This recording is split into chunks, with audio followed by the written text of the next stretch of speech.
আজ আমাদের ভিডিওতে নিয়ে এসেছি হিন্দুদের হিঙ্গলাজ মাতা ও মুসলিমদের বিবি রানী।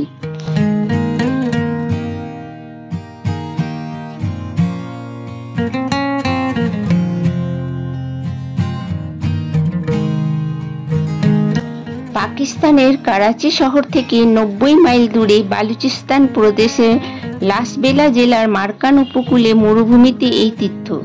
চারিদিকে প্রায় হাজার হাজার ফুট উঁচু হিঙ্গলাজ পর্বত, তার মধ্যে এই তীর্থ। এই পর্বত ভেদ করে হিঙ্গল নদী বইছে। বালুচিস্তান প্রদেশের লাসবেলা জেলার হিঙ্গল জাতীয় উদ্যানের মধ্যে দিয়ে বয়ে চলেছে হিঙ্গল নদী। এই পীঠে যাবার রাস্তা খুবই দুর্গম। এখানকার নদীতে গন্ধকের মাত্রা প্রচুর। এই স্থানে পানীয় জলের অভাব ও মরুঝড়েও তাণ্ডব লক্ষ্য করা যায়। তাই তীর্থযাত্রীরা একেবারে সেই মতো তৈরি হয়ে যান।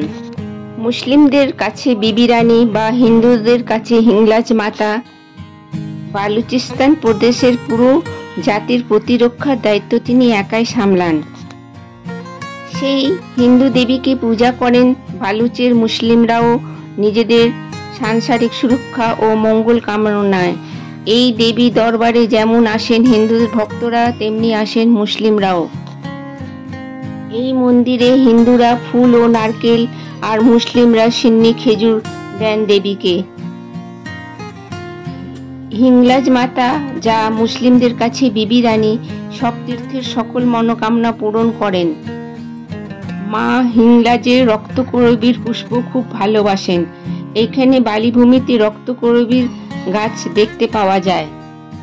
হিঙ্গল নদীর ধারে পাহাড়ের নিচে গুহা মন্দির। প্রায় সমস্ত শক্তিপীঠের মতন এই স্থানও দেবীর অঙ্গশিলা রূপী। মন্দিরের একটি প্রাকৃতিক গ্যাসের অগ্নিকুণ্ড। অগ্নি জ্যোতিকেই হিঙ্গলাজ দেবীর রূপে বলা হয়।